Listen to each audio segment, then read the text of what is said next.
Dear students, in this lecture I am going to discuss field flux control for the speed control of DC series motor. In DC series motor, we know that field current is same as that of the armature current. But our main aim is to control this current, field current, so that field flux will be controlled and hence speed will be controlled. So various methods are there.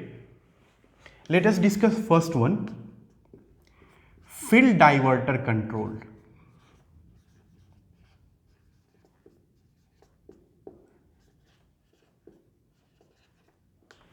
Under this control, we are going to connect a variable resistor in parallel with field winding. Let us denote this variable resistor by RD. So by varying RD, ISE can be varied. If RD is more, this will be more. If this will be reduced, this will be reduced. If this will be reduced to 0, it means all current will pass through this. No current will pass through this. We know current division rule, right? So by regulating this RD, this ISE can be regulated and hence field flux can be regulated and hence speed can be regulated. So let us take two values of RD, RD1 and RD2, so that RD1 is greater than RD2. So corresponding field currents ISE1 and ISE2 may be written as, for ISE1, IA times, this current is IA, so here the same current IA is flowing. So IA times RD1 upon RD1 plus RSE. Similarly, ISE2 will be IA times RD2 upon RD2 plus RSE. But momentarily EB will not be changed because of inertia of the motor, but by varying ISE, phi will be varied and hence speed will be varied. So at a steady state, EB will be varied as speed is varied. Fine? Speed as well as phi is varied. So if we will talk about a steady state, so better to write IA1 and IA2. Whatever armature current is there corresponding to this in a steady state, and whatever armature current is there corresponding to this. Fine. So for solving problems on this method, again we will take help of two equations derived from torque and EMF equations. So let us take one by one. If we will talk about torque equation, so we know that TE is nothing but Ka phi omega for TE IA, and EB is Ka phi omega. So for this, the torque corresponding to this, let us say TE2 upon torque corresponding to this RD1 represented by TE1. So it will be equal to TL2 upon TL1, as discussed earlier, that the electromagnetic torque and load torque must be equal in order to rotate the rotor of the motor at constant speed. So the load torque may be constant or may be function of speed. So better to represent it by F omega 2 upon F omega 1. If load torque is constant, then this ratio will be 1, otherwise we need to evaluate it. This implies TE2 may be written as Ka times phi 2 Ia2 upon Ka times phi 1 Ia1, where phi 2 is the field flux corresponding to ISE2 and phi 1 is field flux corresponding to ISE1. Fine. Is equal to F omega 1 upon F omega 2. Fine. This will get cancelled and phi 2 by phi 1 may further be written as ISE2 upon ISE1. Field flux is proportional to field current and vice versa, times Ia2 upon Ia1 is equal to F omega 1 upon F omega 2. So, this is one relation which will be useful while solving problem on this method. Another one will be with the help of EB equation. So, again EB2 upon EB1 will be Ka phi 2 omega 2 upon Ka phi 1 omega 1. So, from here we may write omega 2 upon omega 1 is equal to EB2 upon EB1, this EB2 by EB1 into phi 1 by phi 2. This may further be written as N2 upon N1. Sometimes a speed may be given in RPM or radian per second. So, ratios will be same. So, this may further be written as EB2 will be terminal voltage Vt minus this Vt minus IaRa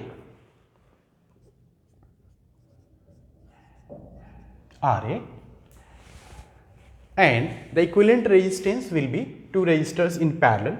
So, better take Ia outside, Ra plus Rd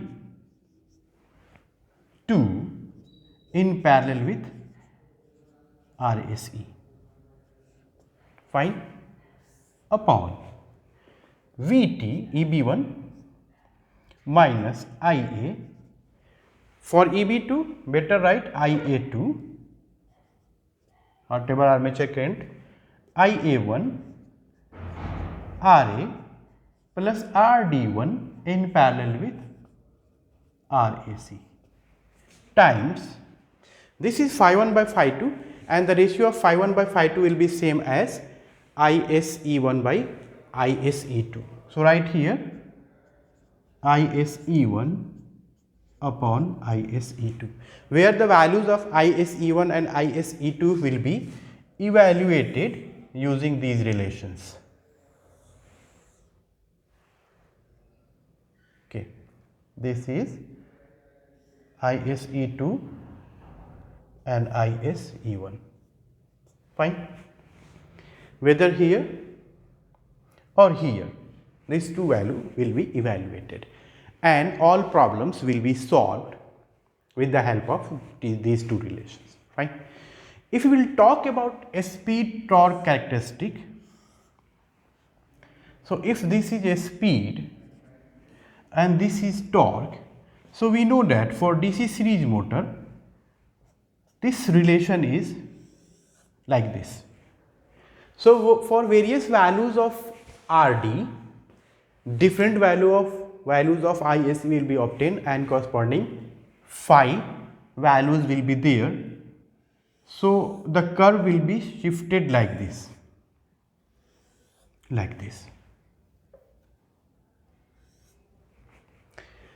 If Rd is more, this current is more, flux is more, so speed is lesser. So, you may write Rd4, Rd3, Rd2, Rd1.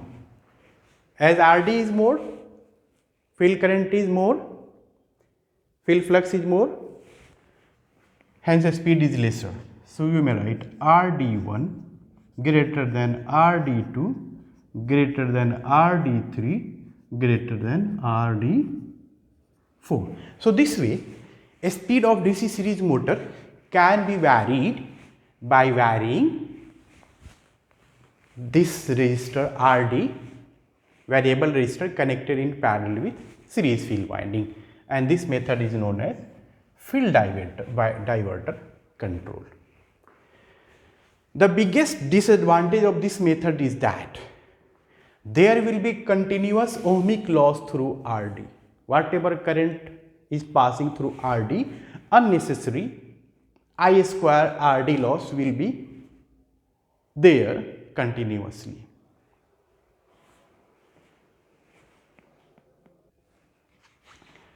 Next method is tapped field control.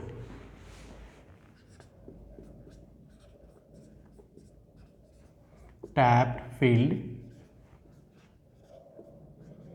control. In this method, we are going to change the number of turns in series field winding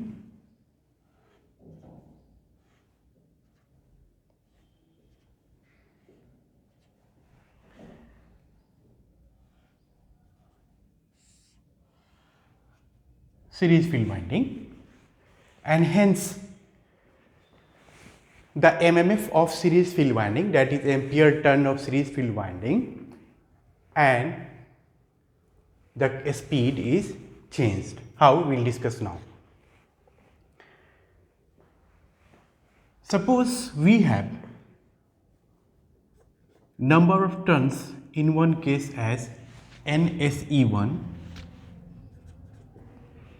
and after some time as NSE2 by sliding this to various tappings. So in this case, whatever field current will be there, the same will be the armature current. So as we know that MMF,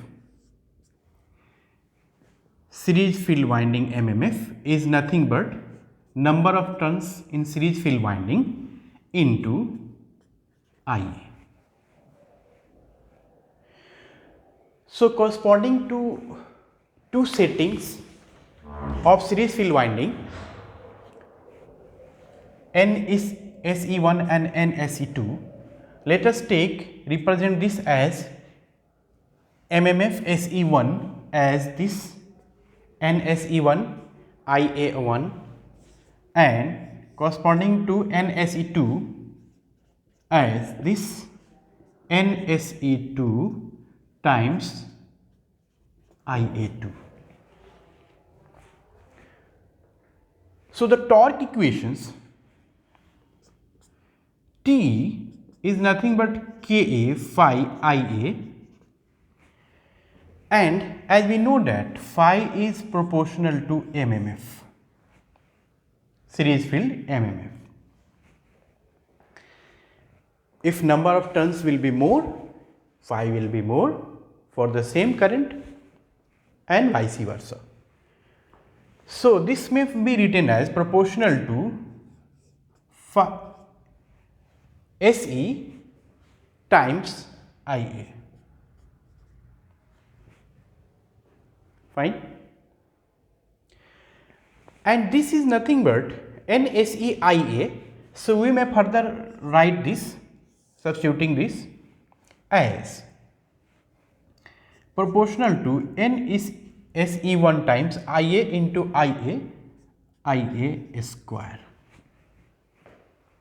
So torque will be varied like this by changing ampere turns of series field winding. Hence, in order to solve problem on this, again we will take help of two equations, one for torque. So corresponding to these two, let us represent a speed as omega 1, omega 2, armature current IA1 and IA2, because whenever speed will vary, Eb will vary and hence Ia will also vary. So we may write TE2 upon TE1, where TE2 is electromagnetic torque corresponding to NSE2.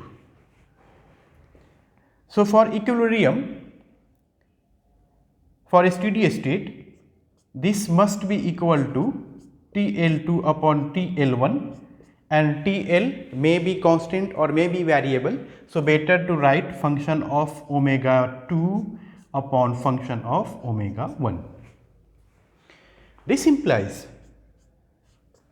in place of TE2 we may write NSE2 times Ia2 square upon Ka will get cancelled, fine, upon NSE1 times Ia1 square is equal to F omega 2 upon F omega 1,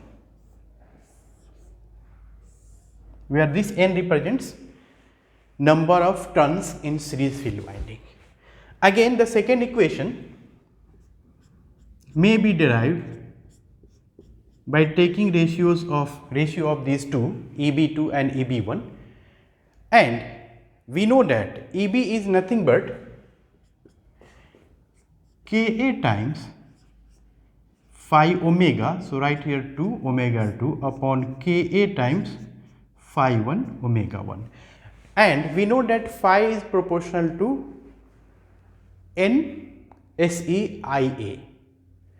So instead of writing phi 2 by phi 1, we may write proportional to MMF 2 SE2 by SE1.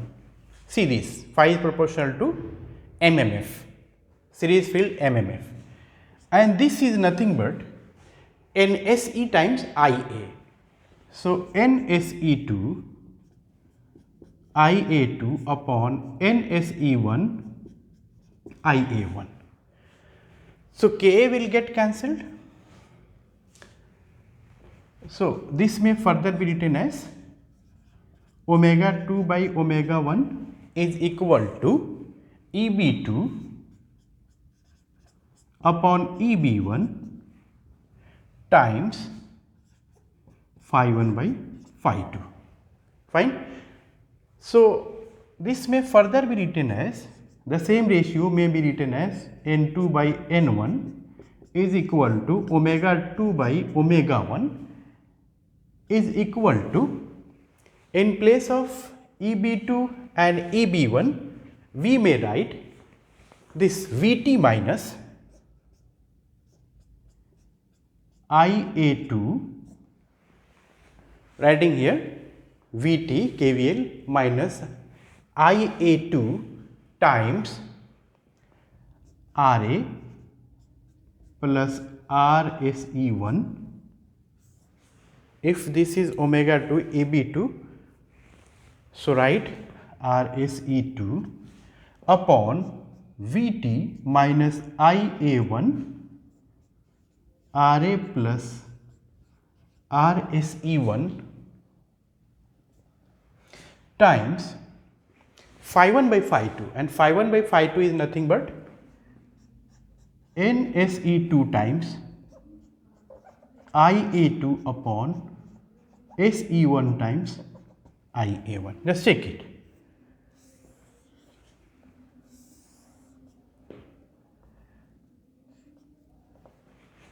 So using these two relations, I think all the problems asked on this method can be easily solved. Please make one correction here. This is phi 1 by phi 2, but this we have derived phi 2 by phi 1, right? So take reciprocal of this in place of phi 1 by phi 2. So this will be NSE1 Ia1 upon NSE2 Ia2, fine. Okay, again for T K phi Ia proportional to this, so NSE NSE IA square. If it will be TE1, only then we may write here NSE1 IA1 square like this. Right. Thank you very much.